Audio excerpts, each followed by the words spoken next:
at Chestnut Country Lodge. We're chatting here with manager Memory Khumalo. He's quite the personality around the lodge, in the area, in fact. Not just the area, probably the whole of South Africa. A man of many talents. He's been around for a while in the hospitality industry, and we're going to see what he can tell us about life here at Chestnut Country Lodge and how he ended up here at Chestnut Country Lodge. So, Memory, give us a little bit of history about where you come from and how you ended up getting into the hospitality industry in the first place, and then ended up at Chestnut Country Lodge in Hazyview in Mpumalanga. Well, it's a bit of a long story. I don't know how to cut it very short. But yeah, it's rural backgrounds from I say Mutu, and got an education in Zimbabwe. It's outside Bulawayo, missionary school, so I called John Tarak Secondary School. And well, life then just education, and came back to South Africa about 87, and went to Wits University. I just finished my studies, and then I joined the mines. What were you studying? Business management. Didn't you say you were going to be a doctor at some stage as well? Yeah, I was gonna go, but I mean that's a bit of a longer story. Yeah. To that. And yeah, I then joined the mines. First of all, actually, I worked at the Pottery Studio in 1996 in Boksburg. Mm-hmm. I was an artist there. That's when I learned pottery design and things like that. And then I met a lady when we were designing crockery for Anglo Gold. And then this when I chose, and then I changed my career. When I joined Anglo Gold as a scholar. Mm-hmm. Funny enough. Okay. Yeah, and then ended up a chef. So this is where the love of food comes in. Then I started learning about food and cooking, and then my passion again more to the art side of it. I started off just liking to present food in a plate, and then the plate that I had designed, plates that I made, and putting food on it, it looks very nice. And then I was with the mines till 2002. And then I joined Wilderness Safaris. Yeah, I know them. Big operator. Yeah. And then just when I went to the Seychelles, straight from the mine, then I went to the Seychelles. Well, that must have been tough. Yeah. It's a horrible country there. I've been there. Seychelles is beautiful. Oh, it's the most beautiful place I've ever been. It's paradise on earth as far as I'm concerned. That's right. Went to Vallée de Mai and La Digue, Praslin. Stunning. I worked in North Island. It's one of the smallest islands. Yeah. Big on conservation up there, especially with the birds. Very, very big. Yeah. There's an island that's called Bird Island. Bird Island. Yeah. It's got 2,000 bird species. That some of them I've never seen. What's the famous bird there? It's a tern, I think. It's not the Arctic tern, but it's a tern or the swift, or it's the national bird, I think. Not quite sure. That's right away from me now. Yeah, and then from the Seychelles, I came back to South Africa.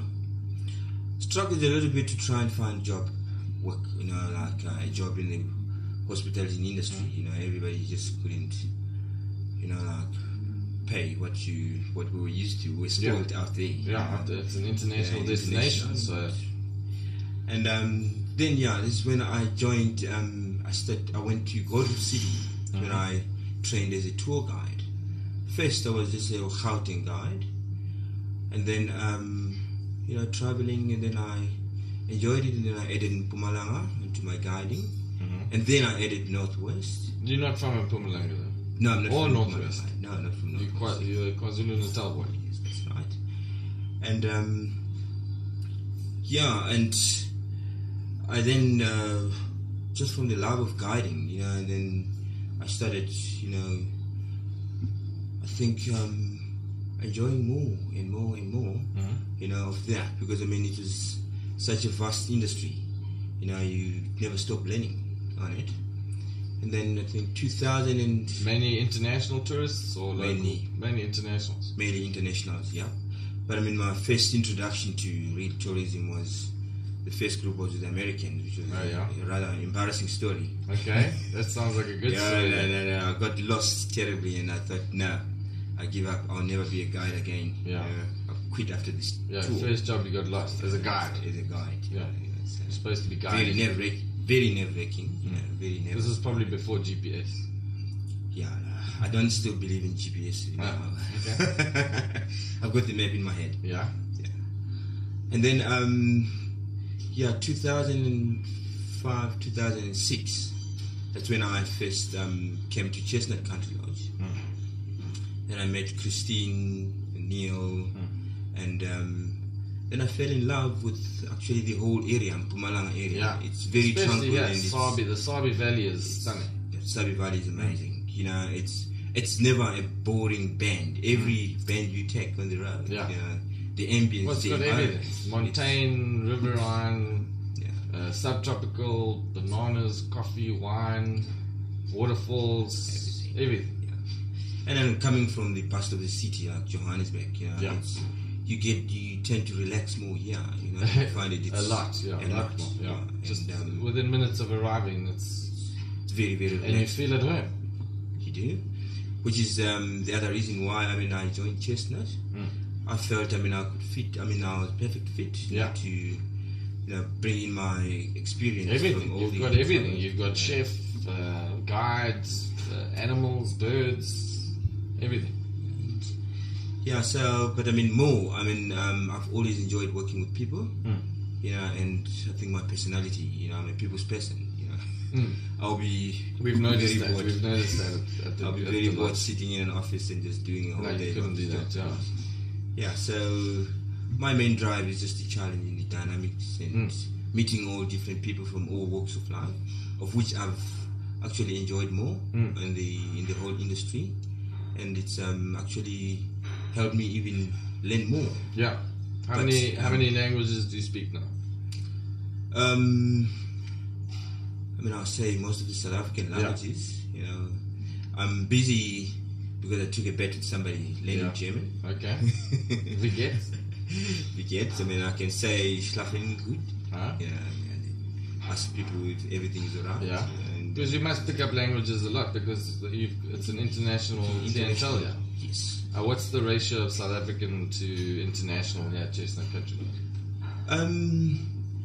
Since I've started here, it's picking up, but I wouldn't really put a ratio, a big ratio to it. But we're hoping as well after the big event, after the World Cup from last year. We've quite big on corporates. Even though it's not large numbers compared to overseas guests. Yeah. And we're hoping to expand that market, to the locals, because still an average South African thinks 4-star lodge. Yeah, I can't afford. It's affordable. No, but we are quite affordable here. And very good, very competitive and affordable. And tell us about your other talents. We know you. We've chatted to you over a couple of days, and we know you've got a few other talents. So you paint as well. Yeah, nice. I paint, and painting actually is it's natural. I never went to school for it. But I've seen your still life, and it's fantastic. Oil on canvas, and it's amazing. Yeah, that's what that's my main drive. Oh wait, do you want to grab your painting over there? In fact, there's one over here. We can show you. One of my. This is your latest one. Yeah, this is the latest one. That's not the still life. It's an abstract. It's an abstract painting. Given the name Earth Turmoil. I call it Earth Turmoil because this is Earth Turmoil. Yeah. Earth Turmoil. Yeah. It's just about things that are happening all around. That's what we're going through. And sort of the weather and everything. It's all changing. We actually don't know where the Earth is going to end. Yeah. Global warming with global cooling. I'm not quite sure what it is. That's just my other love of nature. Sure, your creative aspects. But you also play music as well, don't you? Yeah, I play drums. You play the drums? Yeah. Which sort of drums? African drums or African drums? The djembe, or the what do you call the djembe drum? It's just the we call it ngungu, the drums. It's music, it's art, and the environment that I'm in. Music, art, environment, and people. And people. Yeah, that's my main drive. Everything. Awesome. Thank you.